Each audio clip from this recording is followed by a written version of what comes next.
नमस्कार शेतकरी मित्रांनो, मी किरण कोल्हे मिस्टर के के कृषी मित्र या यूट्यूब चॅनलवर आपलं सहर्ष स्वागत करतो. सध्याच्या वातावरणामध्ये उन्हाच्या तडाख्यामुळे आपल्याला एक समस्या प्रामुख्याने डाळिंब उत्पादकांना खूप सतावत आहे, ती म्हणजे थ्रिप्स कंट्रोल न होणं. ह्या समस्यावरती मी आज तुम्हाला त्याचे कारण सांगणार आहे, त्याच्यावरती उपाय काय करायचा आहे ते पण सांगणार आहे आणि कारण पण तुम्हाला स्पष्ट सांगणार आहे आणि त्याचे उपाय पण तुम्हाला व्यवस्थित सांगणार आहे. त्यासाठी हा व्हिडिओ शेवटपर्यंत बघाच. कोणताही व्हिडिओमध्ये स्किप करू नका, जेणेकरून मी जे तुम्हाला सांगणार आहे ते तुमचं सुटेल. जे औषधं सुचवणार आहे, ज्या कंपन्यांची औषधं, ब्रँडेड कंपन्यांची औषधं तुम्हाला सुचवणार आहे ते तुमच्याकडून सुटणार नाही. यामुळे हा व्हिडिओ शेवटपर्यंत बघा. तर शेतकरी मित्रांनो, थ्रिप्स कंट्रोल न होण्याचं कारण आपण समजून घेऊया आणि त्याच्यावर उपाय पण सांगतो. सगळ्यात प्रथम कारण आपण समजून घेऊया. काय होतंय, सध्याच्या वातावरणामध्ये ऊन वाढलंय. ह्या उन्हामुळे झाड ट्रेसमध्ये गेलंय आणि ह्या ट्रेसचे समजून घ्या तुम्ही, दोन प्रकारचे ट्रेस झाडाला पडतात, जैविक आणि अजैविक ट्रेस पडतोय. काय होतंय, झाडाची ह्या ताणामुळे जी प्रतिकारक क्षमता असते ती कमी होऊन जाते आणि प्रतिकार क्षमता कमी झाल्यानंतर रोग किडी हे अटॅकच करतात. आता काय होतंय, झाड ज्यावेळेस ताणामध्ये असतं त्यावेळेस झाड काय करतं, जे आतमध्ये शरीरास नाही त्याच्यामधून ते पानाद्वारे अमिनो ॲसिड आणि शर्करा बाहेर सोडतं आणि हे शर्करा खाऊन थ्रिप्स जादा वाढतं. कारण त्याचं एक खाद्य आहे, शर्करा म्हणजे शुगर आणि अमिनो ॲसिड हे दोन्ही खातं.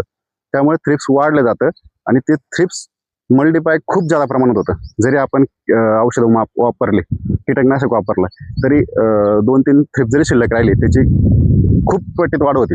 आता एक समजून घ्या, हे दोन ताण का बरं आपल्याला थ्रिप्स कंट्रोल न होण्याचं कारण आहे. तर काय होतंय, आपण जो शर्करा सोडलाय किंवा जे अपटेक करणारे पर्णरंध्र आहे ते बंद केले आणि पानावरती एक मेणाचा थर तयार केलाय, जेणेकरून आतमधलं पाणी हे बाष्प होऊन बाहेर जाऊ नये. त्यामुळेच काय होतंय का, आपण जे औषधं फवारतोय ते औषधं कधीच आतमध्ये जात नाही. आणि सध्या काय आहे, मधमाशीमुळे आपण जे केमिकल औषध असतील किंवा गॅस पॉइझन करणारे औषध आहे त्याचा फवार करत नाही आणि ज्यादा आपण ऑर्गॅनिक वापरतोय. आणि सगळ्यात ज्यादा आता काय, ऑर्गॅनिक औषधं बहुतेक हे सिस्टमॅटिक म्हणजे आंतरप्रवाही औषध आहे.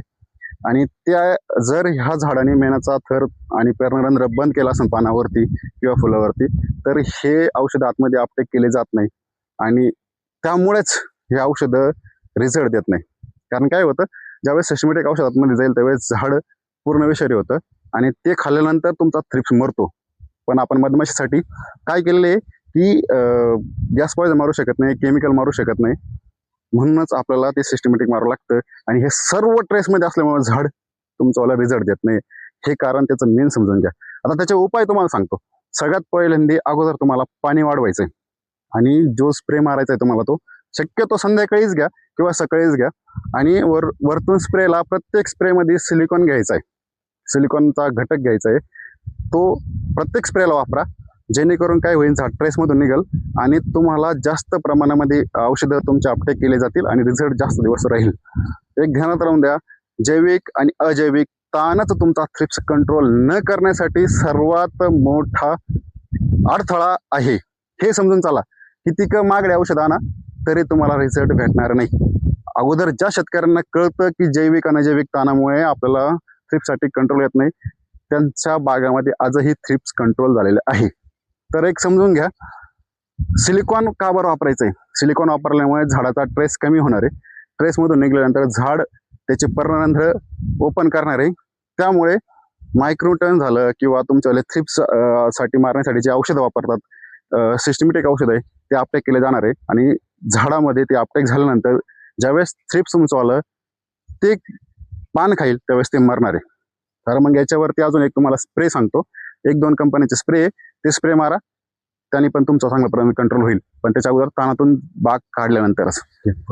मी तुम्हाला आता 4 कंपन्यांचे नावं सांगणार आहे, औषधांचे नावं सांगणार आहे, जे की तुम्हाला थ्रिप्स कंट्रोल करण्यासाठी वापरले जातील.